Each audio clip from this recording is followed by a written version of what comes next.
Hi guys! 50 pesos challenge. Panoorin natin ang video nila.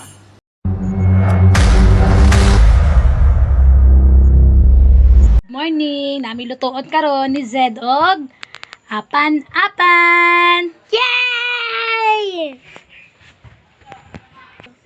Dire nami kangkong tig 20, magic sarap tig 7, Bombay 5, ahos 3, og paminta 2, og tuyo nga gis og suka nga 3. So mo ni ang kantidad sa 50 pesos nga among lutoon karon nga apan-apan ni Zed.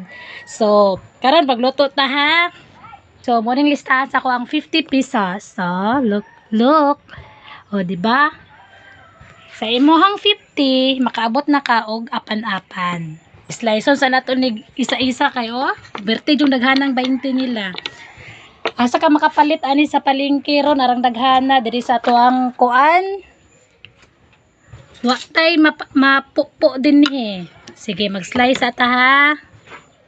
Naka-prepare na ko. So kani naka-prepare na ko na na-slice na. Akong gigamit ni mantika, use oil lang sa baboy. Kaya wa man tay baboy. So use oil na lang sa baboy ha. So mao na ni. Mag-gisa na ta.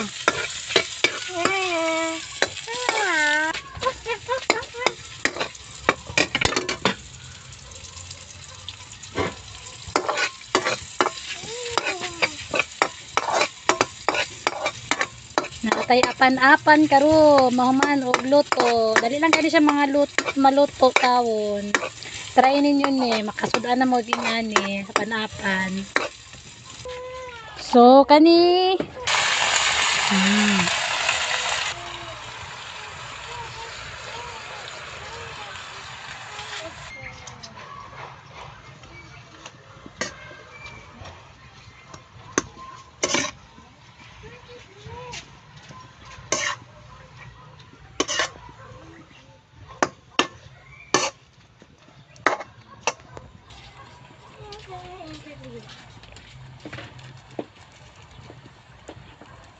tanatong paminta para halang-halang gamay.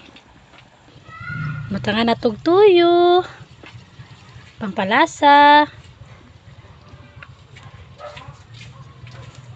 Lagyan natin ng magic sarap. Ano ba? Sarap yung kainan ni Ron. Na, lagyan na natin pang paasim.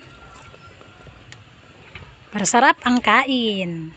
Ito na, finish namin niluto. Kakain na kami ng aming naluto na 50 pesos only.